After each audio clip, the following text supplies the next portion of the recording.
Hi everyone! Today on Vintage Laptop Review, we'll be taking a look at a 46 DOS gaming laptop that you might actually want to go and buy.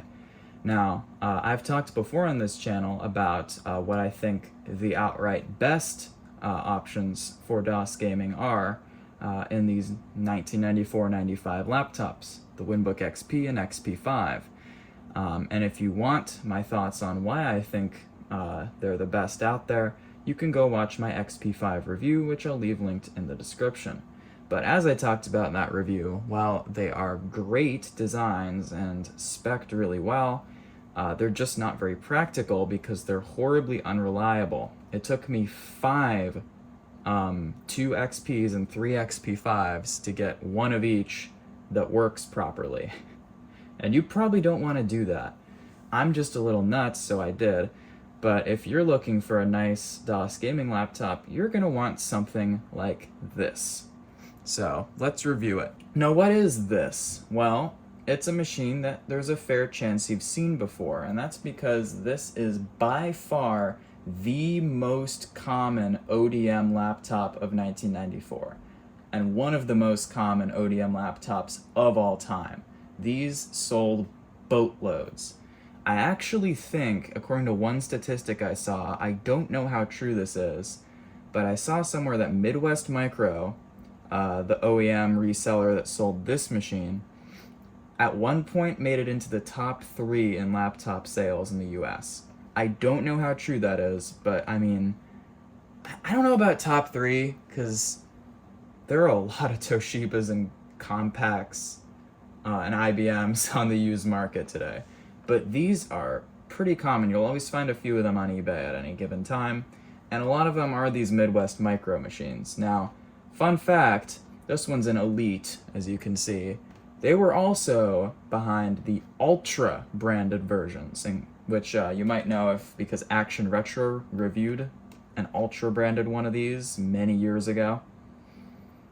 They were behind both names. Only the Elite said Midwest Micro on them. The Ultras just said Ultra, but nope, they were both them. Midwest Micro was like a large computer and component store sort of deal. I think they mostly did like mail order stuff, but they were based out of Ohio. And they got bought out in I think the late 90s by, it somehow became part of Tiger Direct, something yada yada, but yeah, they sold these laptops, but they didn't make them. You'll find these under literally dozens of brand names. I've counted probably at least 2 dozen that have sold these. What this is a Compal TS30AT.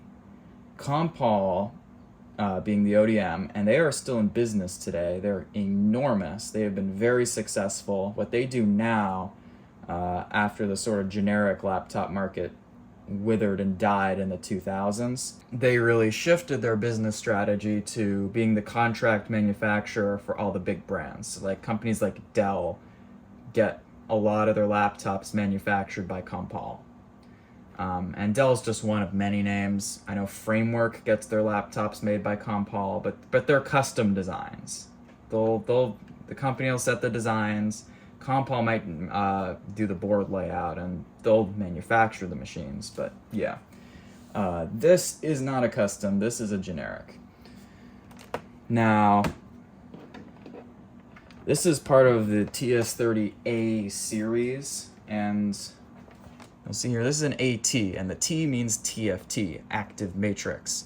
You'll also find the TS30AS, which has a dual scan passive matrix color screen, and then just the plain old TS30A, which is passive matrix grayscale.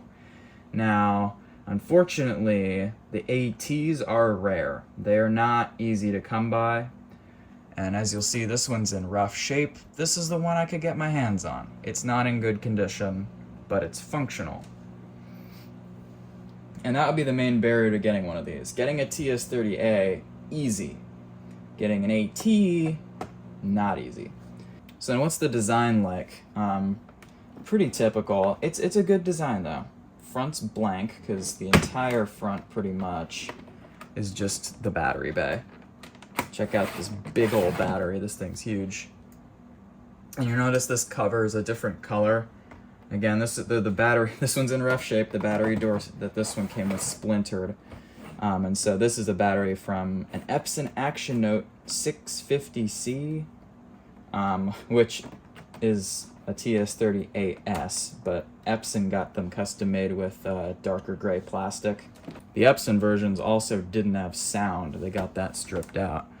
Here on the right you have a floppy drive, and good news, unlike the Winbook XP, it's a TAC, which are reliable, direct drive, and generally work. The one issue with these on the early ones, there's a single electrolytic cap that can leak and go bad. 94 is right on the borderline of that. I'd recommend recapping it, but this drive works. Then you'll find the power jack. That's the one gotcha, well, one of a couple gotchas, but the main biggest one about this machine is that it needs a proprietary charger. Now this is the same sort of connector that Dell used on a lot of their laptops.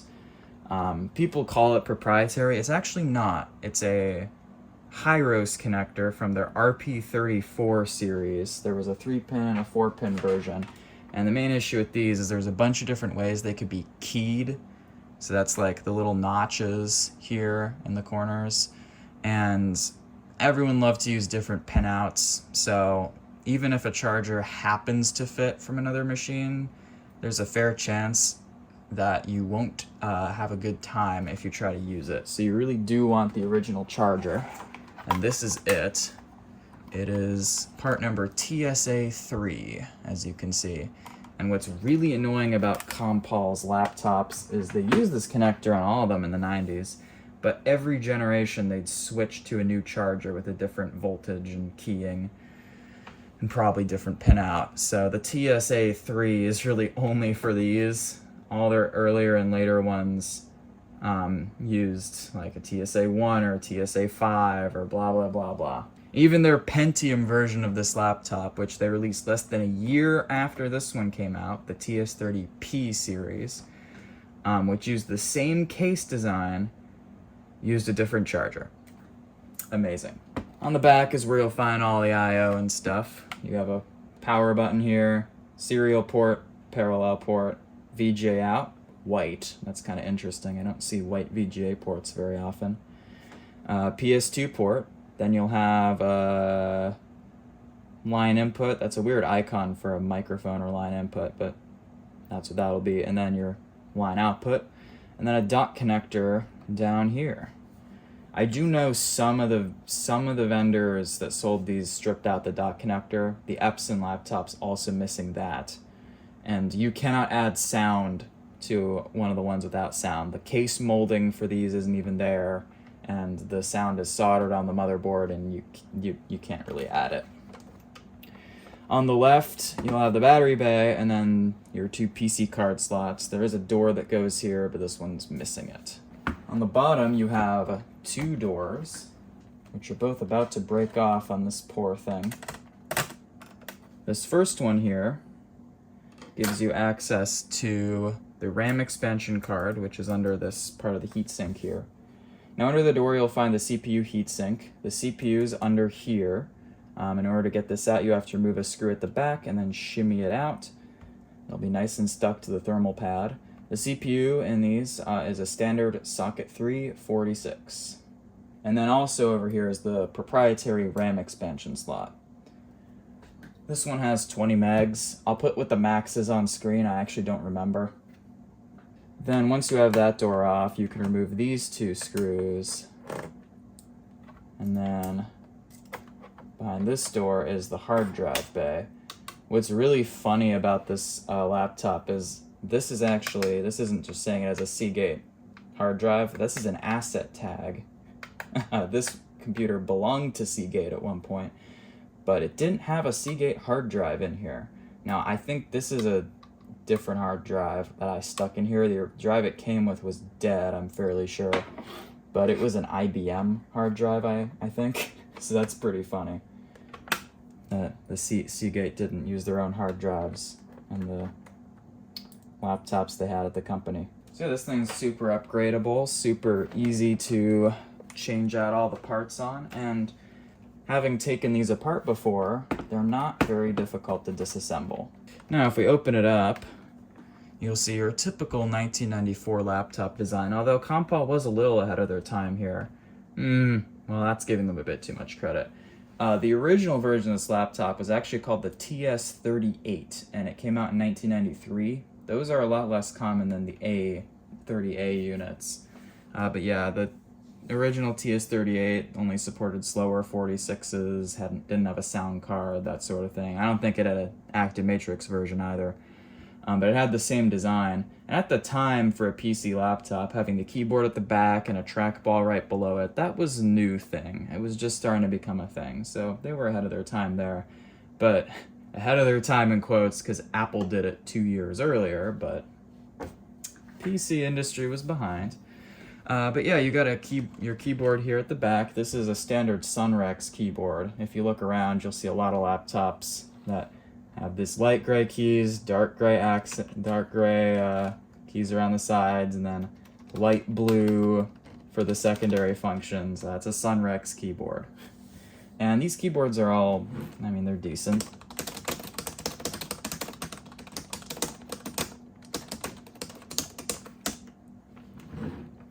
Yeah, definitely not as good as like the Lexmark keyboards, the ThinkPads, and the Winbook XP used, but perfectly good keyboard.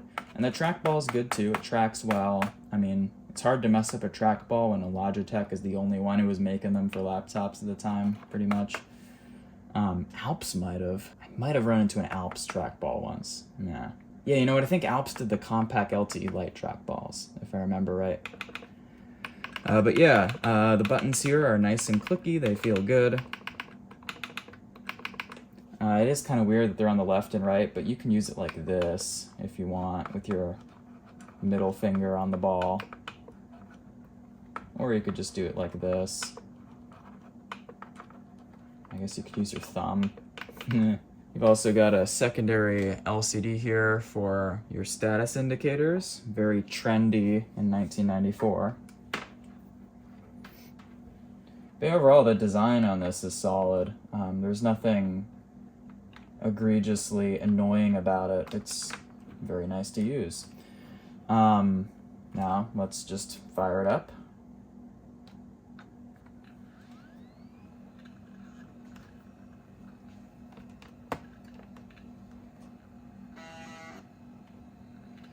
Here we go. So, a couple things to notice at the BIOS. Oh, okay. I guess we don't get to see the BIOS. We're just booting straight into Windows.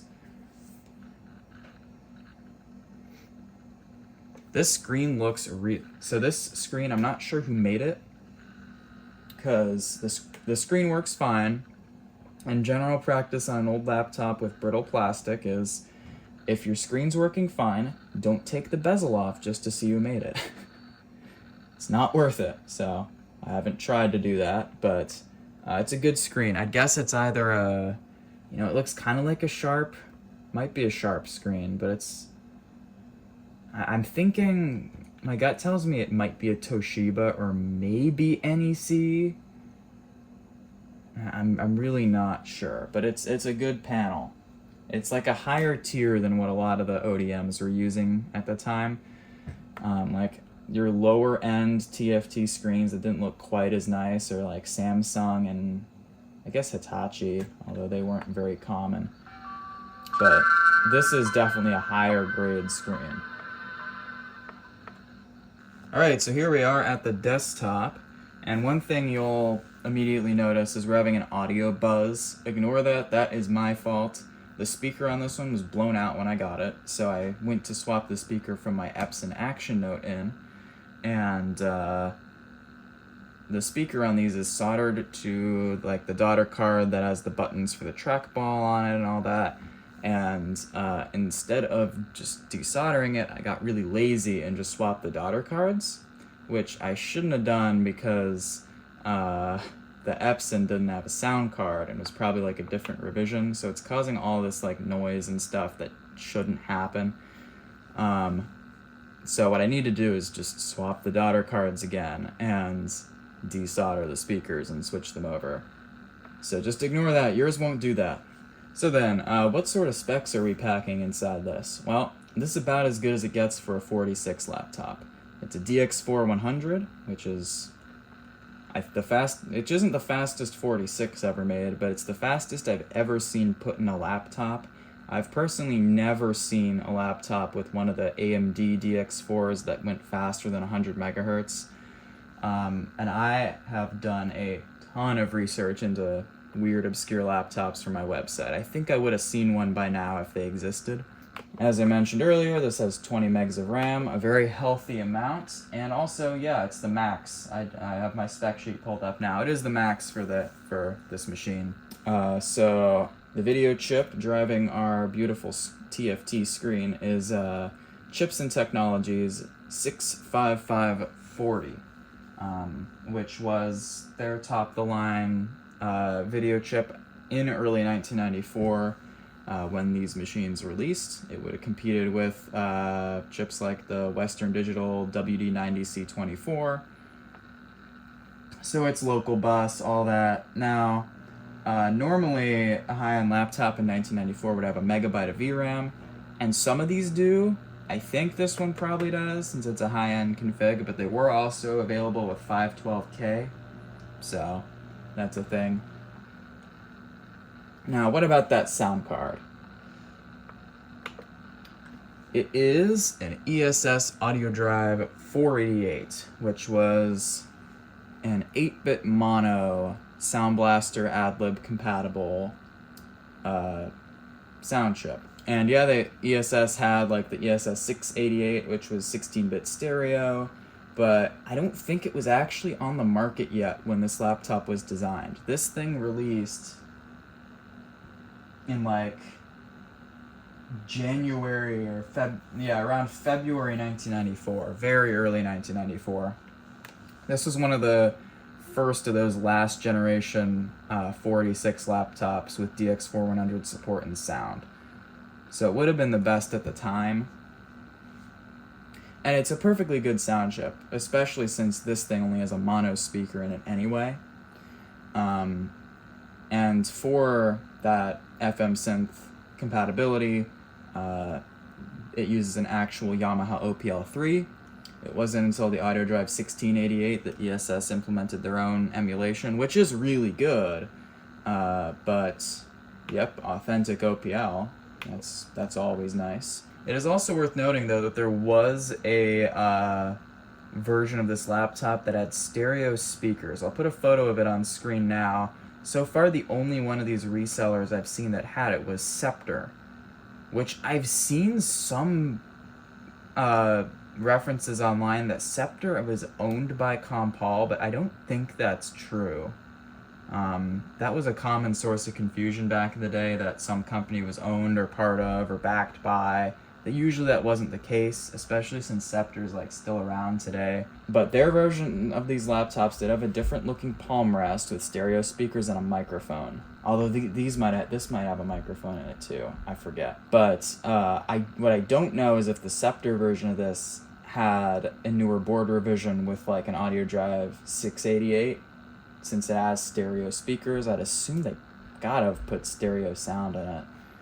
But I don't know. But yeah, I think this did have a microphone, which is weird. Oh yeah, it does, because there's the 3 little holes. I missed those. Yeah, so this did have a microphone in it. I thought it did. So then, spec-wise, this thing's looking great for DOS games. It has a really nice screen. It has a sound card, a good keyboard.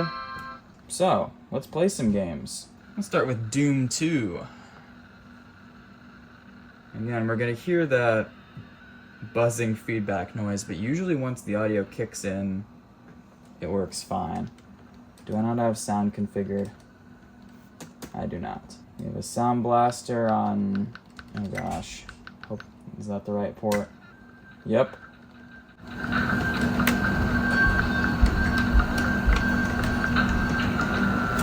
And the one thing I've noticed is that the sound can be a little quiet.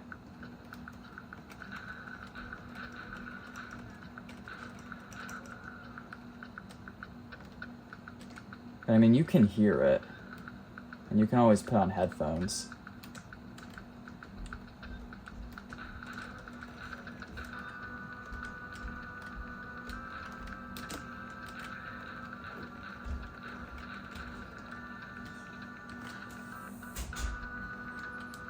And yeah, it's a little hard to record this screen because it has so much glare, but I mean, you can see what's going on.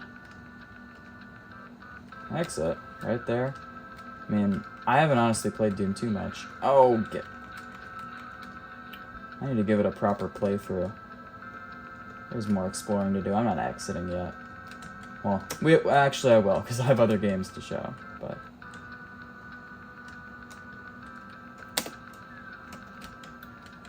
Clearly, as you can see, performance is great, but I mean, it's Doom. Doom better run fine on any DX4. There we go. If I zoom in, the glare is a little better. Oh, I don't have Tyrion on here. Man. I do have Quake, but I'm not even going to bother. Quake will launch on a DX4 100. It's not playable, though.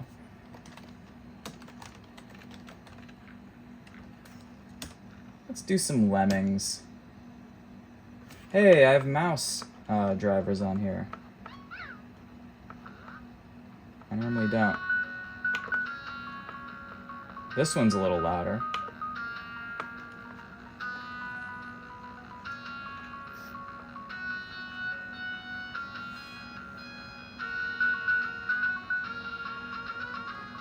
So as far as screen scaling goes, this one does allow you to switch between 640 by 400 and 640 by 480, which is always a nice thing to have. But I personally like playing in full screen. Let's get a proper recording of how the speakers sound with Space Deliria.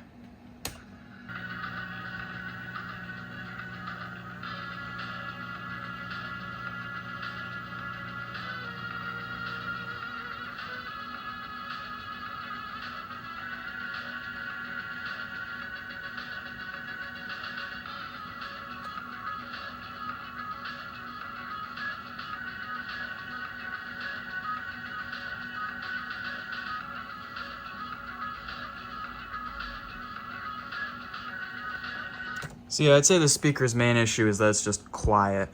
Nothing's stopping you, of course, though, from modding a different speaker in. I'm sure that's something you could do. I think there's plenty of space. But yep, this is definitely a good DOS gaming laptop. It performs well, the screen's great, the playability's great, the sound is acceptable. Definitely not as good. I'd take a Winbook XP over this. But this ain't bad. Now, where I would take this over the Winbook XP any day is in reliability. Let's talk about that. Now, the biggest problem with the Winbook XP's reliability is its use of a soldered Varda clock battery that's placed directly next to the CPU. Now, bad news, this has 2 Vardas in it. Yep, 2. One is, like the Winbook's, a 3-cell, which is soldered to the motherboard. That being said, though, it's not right next to the CPU. It's a smaller battery, like thinner, less cells means smaller cells means less stuff that can leak out of them. And also, it's NiCad, not nickel metal hydride. Now, NiCad leaks too. It can do catastrophic damage. But I've found it seems to be less likely to do as much damage as nickel metal hydride. They seem to leak slower and less. Might just be my own experience, but point being, it's not that hard, at least not yet, to find one of these that powers up. It's just oftentimes you don't know, because at least half on eBay are missing the charger. Now the second Varda battery is a big one. It's placed like right here under the palm rest, and it's also NiCad. It uses 6 big cells. It like gave me a jump scare when I saw it because my Epson one didn't actually have it, so I guess some of the lower end stripped down ones didn't. But what that is a reserve battery, which is so you could put the laptop into sleep mode or suspend mode, swap the main battery pack out, and it stays alive in suspend mode. And that can also leak and cause damage, but again, they're NiCad. NiCads can leak badly, but they don't seem to leak as bad as often. And also that suspend battery isn't like right over the motherboard, so that's good. Now, general motherboard reliability on these things, again, it's hard to gauge because that's something I only have anecdotal data on, but they don't seem to like to just drop dead as much as the Winbooks. Your mileage may vary. This one, when I got it, didn't power on. I still don't know why. But after taking it apart and putting it back together again, I didn't see anything amiss. But it magically started working. So, I mean, I have a photo from when I got it to post for the first time, and it's had 0 issues since. So, just one of those weird things, I guess. Alright, so the last area where the Winbook is very challenged is durability, because those things like to completely fall apart around the screen hinges, because the plastics on them are really brittle and they used a very poor hinge mounting design. How do these stack up? Well, these are brittle as can be. I mean, they're as brittle as the Winbook. You can see the little broken chunks and cracks all over this thing. But the hinge mounting design seems to be really good. Now, it's definitely really good at the base because it mounts directly into a metal subframe at the base.